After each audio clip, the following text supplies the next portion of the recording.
সূর্য উঠে সূর্য ডুবে, এই সময়ের মধ্যে কত ঘাম ঝরে, কত পরিশ্রম যায়, কত পরিকল্পনা আসে, কত মারামারি হয়, কত সম্পর্ক ছিন্ন হয়, শুধুমাত্র জীবনকে কেন্দ্র করে, জীবন আছে বলেই। কোনো এক সময় আমরা লক্ষ্য করি নিজের জমির কারণে ঝগড়া করি, সম্পর্ক ছিন্ন করি, অনেক সময় মারামারি হয়, অনেক সময় মরেও যায়, মামলা হয়। এই জীবন আছে বলেই। সারা জীবনে যাহা কিছু অর্জন করেছি, পরিশেষে যখন মৃত্যু হয়ে যাবে, তখন এই সন্তানগুলি, আপনজনগুলো আর তাকে রাখবে না। তার বাস্তব একটি দৃশ্য আমি দেখেছিলাম। বৃষ্টি এসেছে, জানাজায় দাঁড়াবার মতো জায়গা নাই। বলতেছে যে আসক বৃষ্টি, লাশ তো রাখা যাবে না। শুধু তাকিয়েই ছিলাম।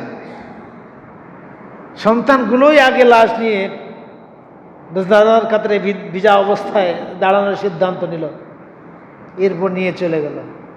আল্লাহ তাআলা বুঝাচ্ছেন যে তোমাকে রাখা হবে না। গরু মরে গেলে গরুটা থাকবে এক রাত, একদিন এক রাত থাকবে, কিন্তু তুমি মরে গেলে তোমাকে রাখা হবে না, তোমার আপনজন তোমাকে নিয়ে আসবে।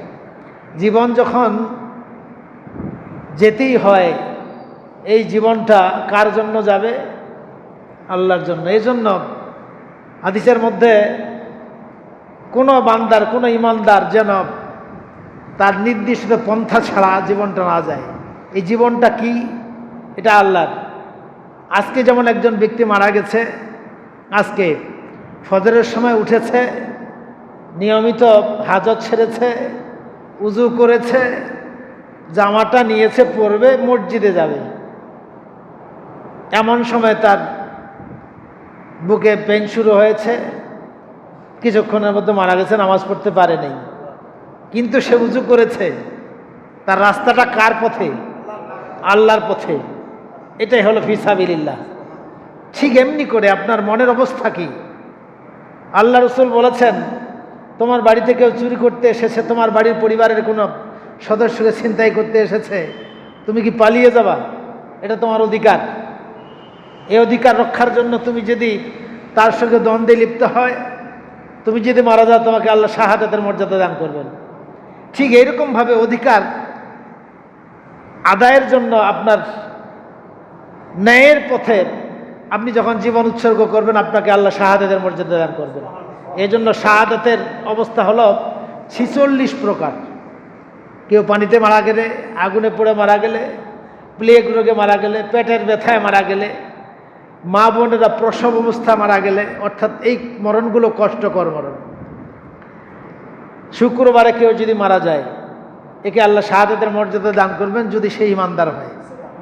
সর্বোপরি জীবনের প্রত্যেকটা মুহূর্তে একটা ইমানদারকে মনে রাখতে হবে, আমার মরণ কোন দিন হবে আমি জানি না, তবে আমি যদি প্রত্যেকটি মুহূর্তে ইনসাফের পথে থাকি, অধিকারের পক্ষে, আল্লাহর পক্ষে থাকি, যেই ব্যাপারে আল্লাহ তাআলা বান্দাকে ইঙ্গিত করেছেন, আল্লাহ তাআলা ওই পথে যদি আমার মরণ হয়, শাহাদাতের মর্যাদা দান করবেন। সেটি আমার ব্যক্তিগত সম্পদ হতে পারে, এটি আমার অন্য কোনো অধিকার আদায়ের জন্য হতে পারে, এক কথা ইনসাফের পক্ষে। আপনার চাচা, আপনার ভাই, দুইজনে ঝগড়া শুরু হয়েছে, এমত মুহূর্তে দুইজনে যদি মারামারি শুরু হয়, আপনার কাছে ইনসাফ মনে হয় যে আমার ভাই বেইনসাফির পক্ষে, আমার চাচাই পক্ষে, ইনসাফের পক্ষে, ন্যায়ের পক্ষে, এই মুহূর্তে আপনার চাচার পক্ষেই আপনাকে হতে হবে। এমত মুহূর্তে যদি ইনসাফের পক্ষে থেকে আপনার মরণ হয়, আপনার মরণটা হবে শাহাদাতের মরণ। এই জন্য প্রত্যেকটা মুহূর্তে যেন ইনসাফের পক্ষে অবস্থান নিতে পারি। আল্লাহ তাআলা তৌফিক দান করুন। আল্লাহ রাব্বুল আলামিন কি বলছেন? ওয়াকাযালিকা নুফাসসিলুল আয়াতি ওয়ালাআল্লাহুম ইয়ারজিউন ওয়াতুলু আলাইহিম নাবাআল্লাযী আতাইনাহু আয়াতিনা فأنسلخ منها فأتبعه الشيطان فكان من الغاوين। সূরা আরাফ আয়াত নম্বর 174। বেশ কয়েকটি আয়াত তেলাওয়াত করেছি সরাসরি কোরআন থেকে। মোটর সাইকেলের যেমন তেল ছাড়া এই গাড়িটা চলে না, তেল ছাড়া আপনি একে স্টার্ট দেবেন, এটা বেশিক্ষণ এই স্টার্টটা লাস্টিং করবে না, বন্ধ হয়ে যাবে। এই মানুষ নামক গাড়িটা তেল ছাড়া চলে না, এই তেলটা হলো কোরআনুল কারীম।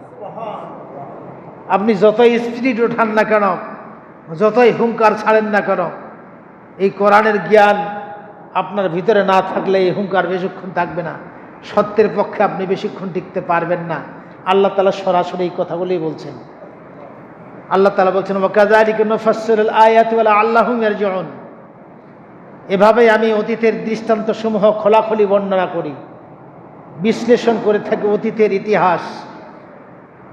কত ইতিহাস পার হয়ে গেছে, সেই ইতিহাসগুলো যদি লেখা হতো তাহলে কোরআনের মতো কয়েকটি কোরআন হয়ে যেত। আল্লাহ তাআলা সব ইতিহাস বর্ণনা করেননি, বর্ণনা করেছেন ওই আদম আলাইহিস সালামের 2 সন্তান মারামারি করতে গিয়ে এক সন্তানকে আরেক সন্তান হত্যা করলো। 2 সন্তানের নাম হলো হাবিল এবং কাবিল। পৃথিবীর মানুষগুলো সেই নাম জানে। আদম আলাইহিস সালামের সন্তান কি 2টা ছিল? 140 জন ছিল না, 140 জোড়া সম্ভবত। যেটাই হোক, আমি পড়েছি 120 জোড়া সন্তান, 119 জোড়া জোড়ায় জোড়ায় হয়েছে, একজন একাই হয়েছে। যাই হোক, তাহলে 240টা সন্তান। এই সন্তানগুলোর নাম কি আপনারা জানেন?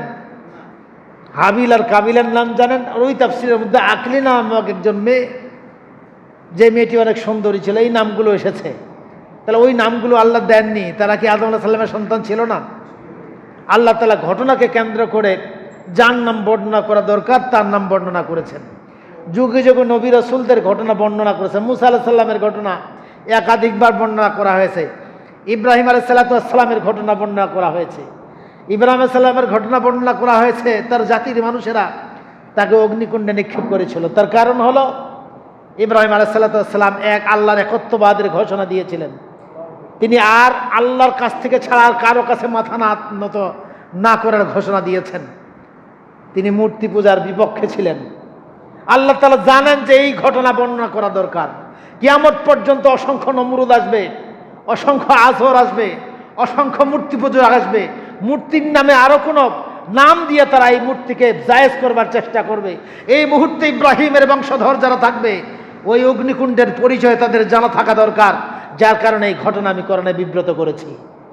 ওয়াকাযালিকা নুফাসসিলুল আয়াতি ওয়ালাআল্লাকুম ইয়ারজিউন। দুনিয়ার মানুষ, আমি আদম আলাইহিস সালামের 2 সন্তানের ইতিহাস বর্ণনা করেছি।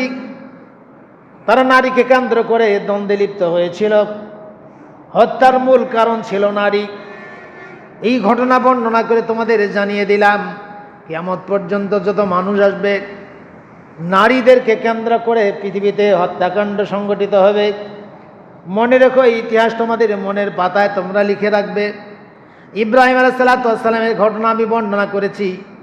ইব্রাহিম আলাইহিস সালামকে যেই কারণে অগ্নিকুণ্ডে দেওয়া হয়েছে, যেহেতু এই ঘটনা তোমাদেরকে দিয়ে দিলাম, এই কারণে তোমাদেরকে পরীক্ষা করা হবে, যেটি হলো আসনাফিল মানাম।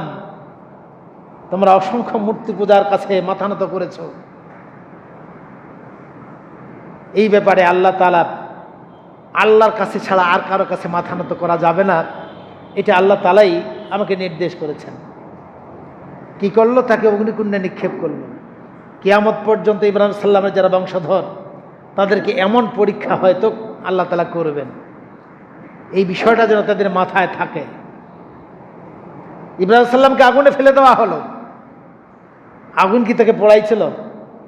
ইব্রাহিম সাল্লাম বলেছেন, সারা জীবনে যত আনন্দের জায়গা, তৃপ্তির জায়গা ছিল, তার মধ্যে অন্যতম একটা ছিল আমার অগ্নিকুণ্ডের আগুন। আল্লাহু আকবার। তাহলে মূল বিষয় ছিল আল্লাহর কাছে মাথা নত করবার কারণে, পৃথিবীর আর কোনো পরাশক্তির কাছে মাথা না করবার কারণে হয়তো পৃথিবীতে অগ্নিকুণ্ড তৈরি হবে, হয়তো ফাঁসির মঞ্চে ঝুলতে হবে, অথবা বুলেটের গুলি দিয়ে তার বক্ষ ঝাঁঝরা হবে। এমত অবস্থায় মানুষটি যদি ইব্রাহিমের অনুসারী হয়ে অটল থাকতে পারে। আল্লাহ রাব্বুল আলামিন ওই ঘটনা দিয়ে জানিয়ে দিচ্ছেন, ওই ইব্রাহিম যেমন জান্নাতের সুখ ওই মরণের মুহূর্তে অনুভব করেছিলেন, কিয়ামত পর্যন্ত এই মানুষগুলো ওই সুখ অনুভব করবে। এটি হলো সত্যের উপর টিকে থাকবার একটা আল্লাহ তাআলার পক্ষ থেকে সান্ত্বনার বাণী। কিন্তু মানুষগুলো কিসের ভয় করে? জীবনের ভয়, রিজিকের ভয়, চাকরি যাওয়ার ভয়, মান সম্মানের ভয়। এই প্রত্যেকটাই কার হাতে? জোরে বলেন, কার হাতে? তুইজ্জু মান তাশা ওয়া তুযিল্লু মান তাশা। ফেরাউন 2 ঘন্টা আগে জানতে পারে নাই যে আমি মূসাকে চুভাবো না। 2 ঘন্টা আগে সে জানা ছিল তার যে আমার 7.5 লক্ষ সৈন্যবাহিনী, এই 5 লক্ষ বনি ইসরায়েলকে একটা একটা করে চুভাবো, আর নীল নদের পানিতে তাদের লাশগুলো ভাসিয়ে দেওয়া হবে। কিন্তু 1 ঘন্টা পরে উল্টা পাশে যে চুভানি শুরু হয়েছে, ওই মুহূর্তে সে বলতে বাধ্য হয়েছিল, আল্লাহ ইলাহা ইল্লাল্লাহ বানি ইসরাইলা মুসা, যে আমি ঈমান আল্লাহ মুসার আল্লাহর প্রতি, যেই বানি ইসরাইল যে আল্লাহর প্রতি ঈমান এনেছিল। আল্লাহ রাব্বুল আলামিন অতীতের ইতিহাস জানিয়ে দিয়ে পৃথিবীর মানুষকে শিক্ষা দিচ্ছেন, স্মরণ করো ফেরাউন থেকে বড় প্রতাপশালী তুমি হও নাই, এজন্য তোমাকে স্মরণ করতে হবে, তোমাকে কোরআন দিয়ে দিলাম। আল্লাহ তাআলা বলছেন লাআল্লাহুম ইয়ারজিউন, হয়তো বা স্মরণ করলে তারা ফিরে আসবে। যদি ফিরে না আসে তাহলে তাদের পরিণতি ওইটাই হবে। ওয়াতলু আলাইহিম নাবা আল্লাযী আতাইনাহু আয়াতিনা ফাআনসালাকা মিনহা ফাআতবা'াহু আশ-শাইতান ফাকানা মিনাল গাবিন। ওয়াতলু আলাইহিম নাবা, তেলাওয়াত করো, পড়ে শোনাও, তাদেরকে গল্প শোনাও। ওয়াতলু শব্দের অর্থ কাহিনী, গল্প, কোরআনের তেলাওয়াত। আল্লাহ তাআলা বলেছেন তাদেরকে কাহিনীগুলো শুনিয়ে দাও। নাবা আল্লাযী আতাইনাহু আয়াতিনা ফাআনসালাকা মিনহা, প্রত্যেকটা ব্যক্তিকে আমি কোরআন নাজিল করে দিয়েছি। আল্লাহু আকবার। আপনাকেও কোরআন আল্লাহ দিয়েছেন, আমাকেও দিয়েছেন, প্রত্যেকটা ব্যক্তিকে। এই যে এখানে আপনারা যারা আছেন প্রত্যেকের উদ্দেশ্যে আল্লাহ তাআলা বলছেন, হে মুহাম্মদ তুমি শুনিয়ে দাও। ওয়াতলু আলাইহিম, এই কথাগুলো যদি ওইভাবে না বুঝি, আল্লাহ তাআলা বলছেন হে মুহাম্মদ, এখন আল্লাহ রাসূল আছেন নাকি? তাহলে মানুষগুলো যদি বুঝে না নেয় তাহলে বুঝবে তখনকার মানুষদেরকে বলা হয়েছে, এখনকার জন্য এই কথাগুলো নয়। ওয়াতলু আলাইহিম নাবা আল্লাযী আতাইনাহু আয়াতিনা ফাআনসালাকা মিনহা ফাআতবা'াহু আশ-শাইতান, হে মুহাম্মদ তুমি শুনিয়ে দাও। তার মানে কিয়ামত পর্যন্ত যত মানুষ পৃথিবীতে আসবে প্রত্যেকের কানে কথাগুলো পৌঁছায় দেওয়ার জন্য আল্লাহ তাআলা কোরআনুল কারীম জারি রেখেছেন। আল্লাহ রসুল থাকবেন না, আল্লাহ রসুলের প্রতিনিধি থাকবেন, আলেম ওলামারা থাকবেন। নাবা আল্লাযী আতাইনাহু আয়াতিনা ফাআনসালাকা মিনহা ফাআতবা'াহু আশ-শাইতান ফাকানা মিনাল গাবিন। ওয়াতলু আলাইহিম, আপনি শুনিয়ে দেন সেই কাহিনী। নাবা আল্লাযী আতাইনাহু আয়াতিনা, আমি যাদের কাছে আমার নিদর্শন কোরআন নাজিল করেছি, ফাআনসালাকা মিনহা, যদি এটা শোনার পরে, এই ইতিহাস শোনার পরে, অতীতের ইতিহাস শোনার পরেও তার মান সম্মান, তার ইজ্জত, তার চাকরি, তার টাকা, তার জীবনের মালিক আল্লাহকে বানিয়ে না দিয়ে আর কাউকে বানিয়ে দেয়। আগের আয়াতের ব্যাখ্যা কিন্তু পরে আয়াতে করা হচ্ছে। জীবনটা কারোর জন্য, সম্মান কে রক্ষা করবে? রিজিকের মালিককে, বিপদ উদ্ধারকারীকে। পৃথিবীর বুকে আপনি দেখেন, আপনার টাকা বলেন, পয়সা বলেন, দল বলেন, নেতা বলেন, আর যাহা কিছু আছে সব কিছু নিজের ইজ্জত, নিজের টাকা, নিজের সম্মান, নিজের বিপদ থেকে উদ্ধারের জন্য এই সব আশ্রয় খুঁজে, ঠিক না বেঠিক? আল্লাহ তাআলা বলছেন যদি আল্লাহকে বাদ দিয়ে অন্য কাউকে এই ধরনের আশ্রয়দাতা কেউ মনে করে নেয়, ফাআনসালাকা মিনহা ফাআতবা'াহু আশ-শাইতান, তখন একজন শক্তিশালী শয়তান আমি তার সাথী বানিয়ে দিই। এই শয়তান তাকে বুদ্ধি দিবে, এর সঙ্গে মারামারি করো। এই শয়তান তাকে বুদ্ধি দিবে, এই ব্যক্তিকে গুলি করো। এই শয়তান তাকে বুদ্ধি দিবে, এই ব্যক্তিকে বান মারো। এই শয়তান তাকে বুদ্ধি দিবে, একে এইভাবে পেছে ফেলে দাও, ব্যবসায় লস হবে, তাহলে আর আমার সঙ্গে তার ব্যবসাটা মানে ওইভাবে জমবে। ঠিক এমনি করে পৃথিবীতে ওই মানুষটার চিন্তা, চেতনা, দর্শন সবকিছুই শয়তান নিয়ন্ত্রণ করে। জোরে বলেন নাউজুবিল্লাহ। ফাআনসালাকা ফাআতবা'াহু আশ-শাইতান ফাকানা মিনাল গাবিন, অবশেষে সে ধ্বংসের একেবারে নিম্ন স্তরে চলে যাবে।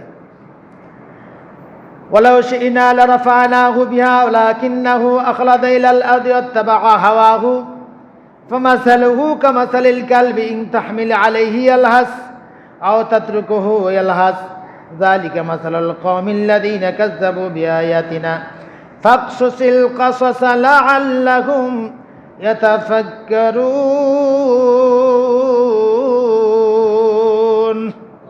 ওয়ালাউ শি'না, আল্লাহ তাআলা বলছেন আমি যদি চাই, লারাফা'নাহু বিহা, যেই নির্দেশগুলো আমি তাকে দিয়েছি এই নির্দেশের মধ্য দিয়ে তার সম্মান আমি আকাশচুম্বী করে দিতে পারি।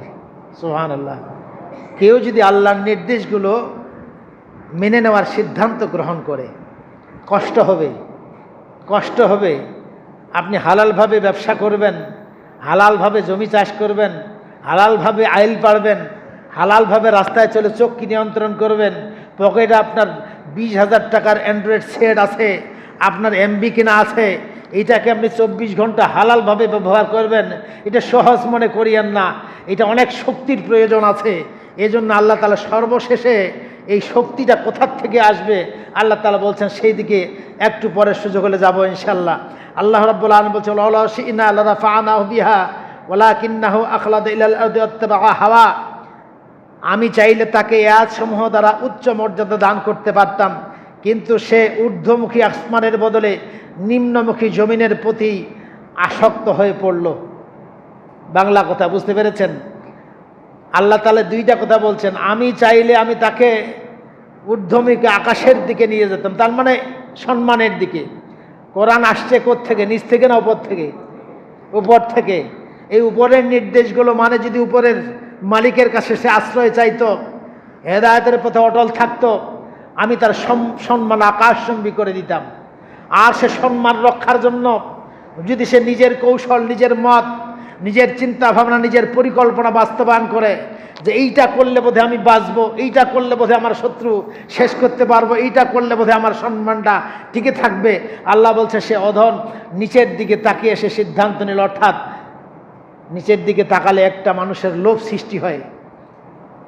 এই জন্য আল্লাহ তাআলা বলছেন, তুমি কি তোমার দৃষ্টিকে তুমি কোন দিকে রেখেছো? আপনি যখন নিচের দিকে তাকাবেন তখন জমির দিকে আপনার নজর আসবে, আকাশের দিকে যখন তাকাবেন তখন আপনার আল্লাহর কথা মনে পড়বে। এই জন্য আল্লাহ রাব্বুল আলামিন জানিয়ে দিচ্ছেন এই মানুষদের উদাহরণ, হে রাসূল আপনি জানিয়ে দেন। উদাহরণটা আল্লাহ তাআলা বলছেন। কে বলছেন? আল্লাহ তাআলা উদাহরণ বলছেন। সহজ কথা নয়, ভালো করে শুনুন। ওয়ালাকিন্নাহু আখলাদা ইলাল আরদি ওয়াত্তাবা'a হাওয়াহুম ফামাসালুহু কামাসালিল কালবি ইন তাহমিল আলাইহি ইয়ালহাস আও তাতরুকুহু ইয়ালহাস যালিকা মাসালুল কওমিল্লাযীনা কাযযাবু বিআয়াতিনা ফাকসুসিল কাসাসা লাআল্লাহুম ইয়াতাফাক্কারুন। ও নবী আপনি জানিয়ে দেন, তোমার রব চাইলে তাদের সম্মান বৃদ্ধি করে দিতেন যদি তারা এই কোরআনের কথা মনে রেখে জীবনের প্রত্যেকটি ক্ষেত্রে তারা জীবনটা চালাতো। কিন্তু তা না করে তারা নিচের দিকে মুখ করে তাদের আসক্ত হয়ে পড়ল। তারা পৃথিবীর কামনা বাসনায় নিজেকে উৎসর্গ করল, নিজের মন যা চাইল, আল্লাহ চাক আর না চাক এটাই বাস্তবায়নের সিদ্ধান্ত গ্রহণ করলো। মানুষ কিন্তু এইটাই করে, মানে আমার মন একটা চাচ্ছে, কিন্তু আমার চাওয়ার সঙ্গে আল্লাহর চাওয়ার মিল আছে কিনা, আল্লাহর সমর্থন আছে কিনা, এই হিসাবটা মানুষ করে না। এই জন্য একটা কথা আমি বলেছিলাম কয়েকদিন আগে, কথাটা কিন্তু খুব কমই শোনা যায়। সেটি হলো, আপনি একটা মানুষের অ্যাক্সিডেন্ট চাইলেন, মানে মানুষটা যদি অ্যাক্সিডেন্ট হয়, পা ভাঙে, তাহলে মনে মনে আপনি খুশি হন। এই মানুষটা যদি কোনো জটিল রোগ হয়, তাহলে মনটা মানে খুশির চেয়ে ব্যথার চেয়ে খুশিটা হয় বেশি। এইরকম হয় না? নিজের মনের বিরোধী লোক আছে কিনা, শত্রু আছে কিনা।